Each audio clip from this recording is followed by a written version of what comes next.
Today, Yeah, that's now my on full topic, screen. yes. So the two translators comments on translating Tolkien. And well, the two languages here are Swedish and Finnish. And my background is that my mother tongue is Finnish and my third language is Swedish, English being my second language. And my background also is in English philology and translation studies. So this was a very interesting seminar topic for me. So let's go. Briefly about Swedish and Finnish. Now, Swedish is an Indo-European language closely related to English, and it's relatively easy for English speakers to learn. Sweden there in yellow. While Finnish is a Uralic language and it's not related to English, although there are quite a lot of loan words from, well, Swedish, but also from English nowadays. But Finnish is relatively difficult for English speakers to learn. And going on to the two translators, the Swedish one, Erik Andersson, had translated 39 books and authored 4 before translating The Lord of the Rings. He has translated Joyce, Wilde, Holby, and so on and so forth. The Finnish translator, Kersti Juva, had only translated with other students before The Lord of the Rings. But afterwards, she has translated Shakespeare, Austen Wilde, and the notoriously difficult Tristram Shandy by Lawrence Sterne. And while Erik Andersson was about 40 years old when he started to translate The Lord of the Rings, Kersti Juva was about 23. So there's a bit of a difference there.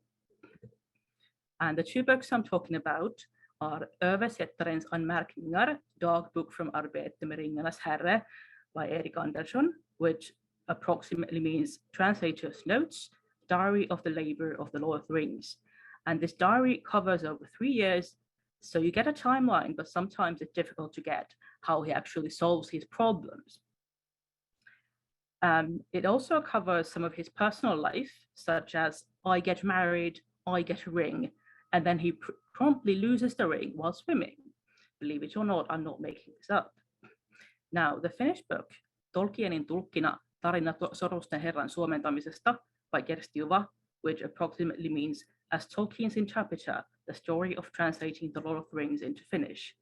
Now, this is a very new book. It was only published this summer, and it includes some background, a commented partial manuscript, a lot about translation of names, and so on. And as opposed to Erik Andersson's diary, Juva is writing about events about 50 years in the past, which occasionally means that she has forgotten some details about the translating process. But on the other hand, it's easier to sort of get the gist of what she's talking about when compared to the diary of Erik Andersson. And this is mostly about the latter book is mostly about the Lord of the Rings, but there are some notes on other Tolkien's book as well. The Lord of the Rings books in Swedish, the Erik Andersson translation was published in 2004, 2005, and 2005. Now, this was a retranslation as Åke Ormark's, his translations came out from 1959 to 1961. And Erik Andersson also translated The Hobbit after the Lord of the Rings. Now, the Finnish ones came out from 73 to 75, and it was the first and still the only translation of The Lord of the Rings. The Hobbit was published in 73 by another translator and a publisher, although later on it was published or translated by the Lord of the Rings translator Kersti Juva. And Kersti Juva is the Tolkien translator in Finland with about 10 titles, if we take into account David Day, which we should. But how did this start? Hold on. Now, in Sweden, Erik Andersson was asked to do a test translation, despite not having translated any fantasy before. And wordy and tedious is how he first describes The Lord of the Rings. But the test translation came up fine, so he was selected for the job. Now, in Finland, Kersti Juva studied translation with Eila Pennanen, who was a translator and a writer and a teacher, and they became friends. So Pennanen was meant to translate The Lord of the Rings, but she didn't have the time, especially because she was writing a new book. So Kersti Juva suggested that she could translate, and Eila Pennanen would correct the translation. And somehow the publisher was eventually okay with this suggestion. So that's what happened.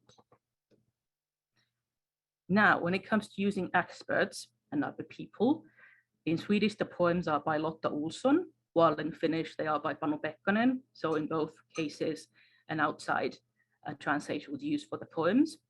Now in Swedish, there was a group of fact checkers, reference group, the editor, a professor of Nordic languages, an email list for translators, a lot of outside help. And everyone had an opinion, especially on the names, because the information that the Lord of the Rings was going to be retranslated leaked via the media. So then everyone just had to say something about it. Now in Finnish, Fellowship of the Ring and the Two Towers were translated by Gerstjuva and Eila Pennanen, but The Return of the King was only translated by Gerstjuva alone. So the teacher Eila Pennanen didn't have a hand in that anymore. But Gerstjuva's friend Reima Saarenoksa came up with rare vocabulary for the names. And Gerstjuva also had to sometimes call experts, such as a seller of fireworks, because of Gandalf's fireworks. And of course, there were no digital dictionaries or info on the internet at that point. So then you had to also ask friends who were native speakers of English. Now, when it comes to using background material, both did use the guide to the names in The Lord of the Rings by Tolkien himself. In Sweden, Erik Andersson used Carpenter's biography and at least read some of the letters. And there were books on Swedish place names that helped form the names and history shelves at the library. Now in Finland, no other Tolkien material is mentioned except for the guide, but of course there probably wasn't anything available anyway.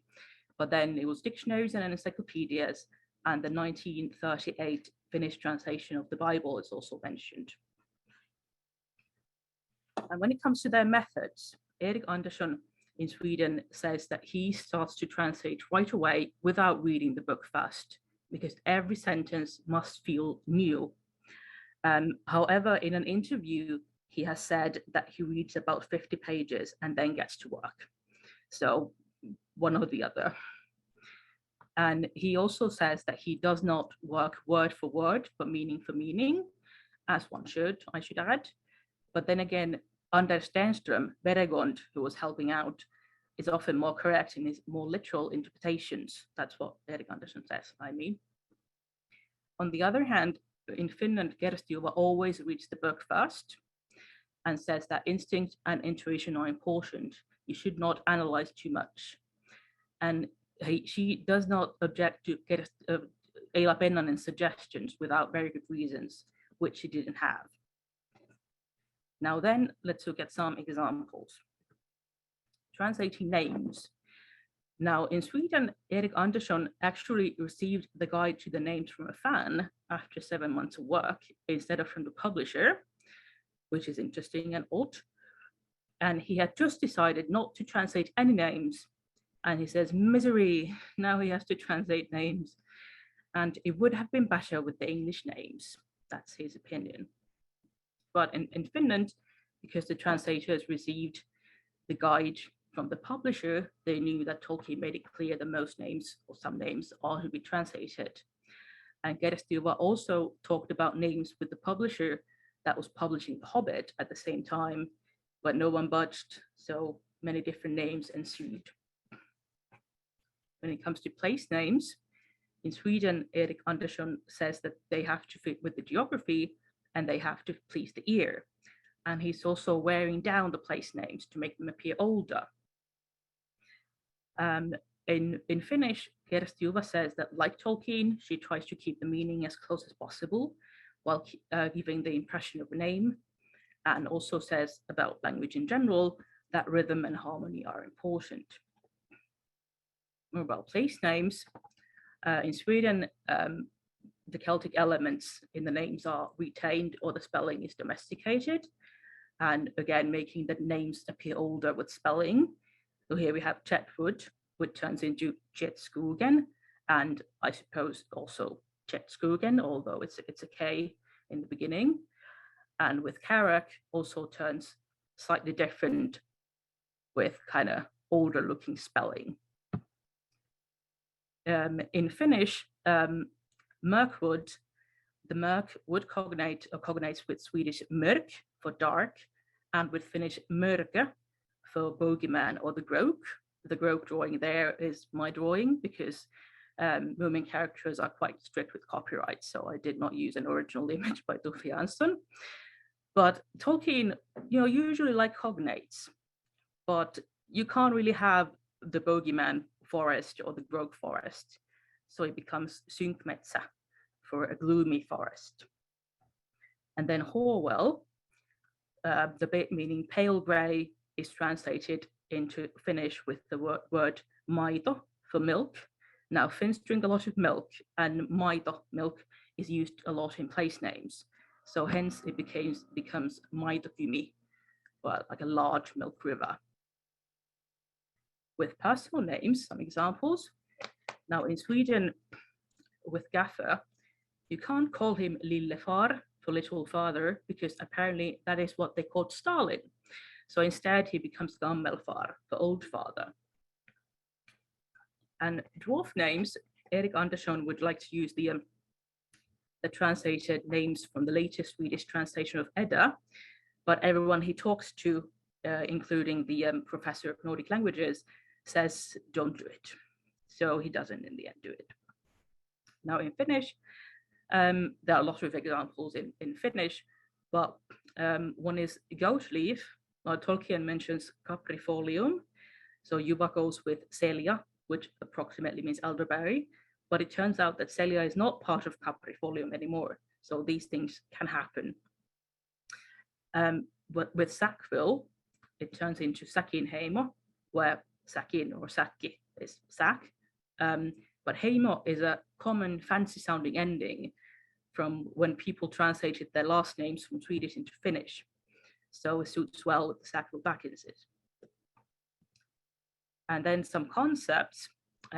This is not in the book, in the Finnish book. It might be in the second edition. It was apparently an error that it's not in the book, but it's from Gerstuva's blog posts some years back.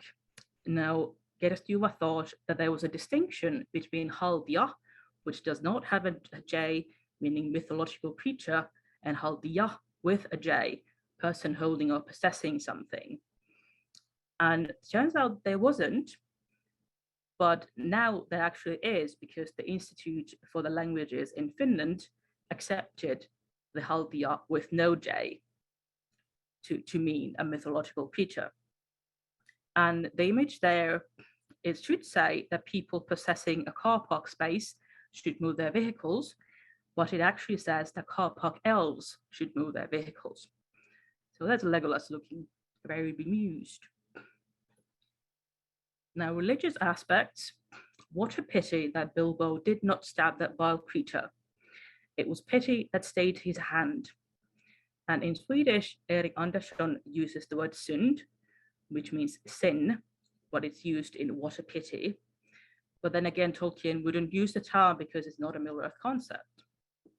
On the other hand, in Finnish, the saying, fair speech may hide a foul heart, turns into mesikielellä pirumielessä, where the latter bit means devil in mind. Now, Gerstuva does not problematize this religious meaning, doesn't mention anything about it except just that she translated it this way. But then again, piru, in addition to devil, could just mean an evil spirit. Now, when it comes to Gollum and his dialogue, in Swedish, precious becomes a dyrgrip for something valuable, a treasure, so it doesn't have hissing. But the hissing can be conveyed in Gollum's speech in general. And the double S comes out mostly only when he's worked up. In Finnish, there's a similar case when precious turns into are, which means a treasure, so it doesn't have hissing, but then they are using a lot of S in Gollum's speech in general. Additionally, the slang word fisu for fish is used for the hissing effect instead of kala. Here, this is from, it has been taken from Swedish, fisu. Then Gollum also uses a lot of spoken language structures, and some childish vocabulary to underline his primitive speech. Then formal addressing, in Swedish, when Sam says you, Frodo, should it be formal or informal you, like thou versus you? How did people speak in the times of Lord of the Rings? Erik Andersson goes with informal.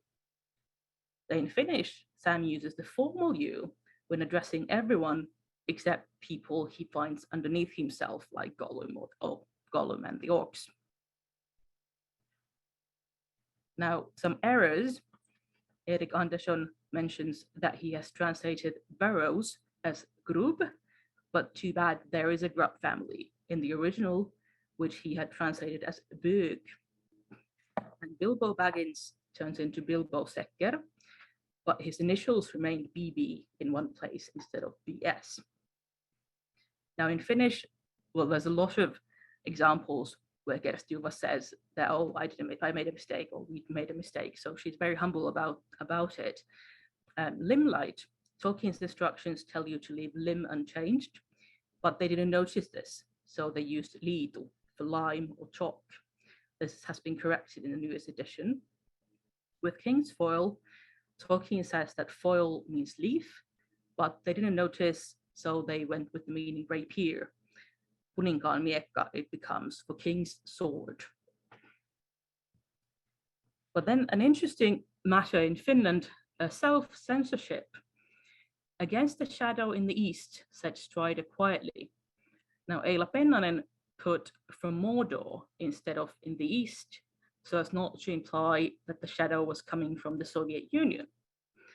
Same thing with Västernes and Västron. These have been retained despite the word west being länsi in Finnish, so there's no connection there. Again, this has been done so as not to imply that good things come from the west, meaning not from the Soviet Union. 1970s in Finland. So how about, is Tolkien great literature? In Sweden, Erik Andersson is at the publishers, and no one would claim that Tolkien is great literature, but still the conversation tends to drift to the world of the ring. Similarly, Gerstuva writes, was this real great literature? Yet as a reader, I couldn't not get caught up in it. Now, when it comes to reception from press and fans, in Sweden, there were mostly good reviews, but some media and people missed Ormark's names.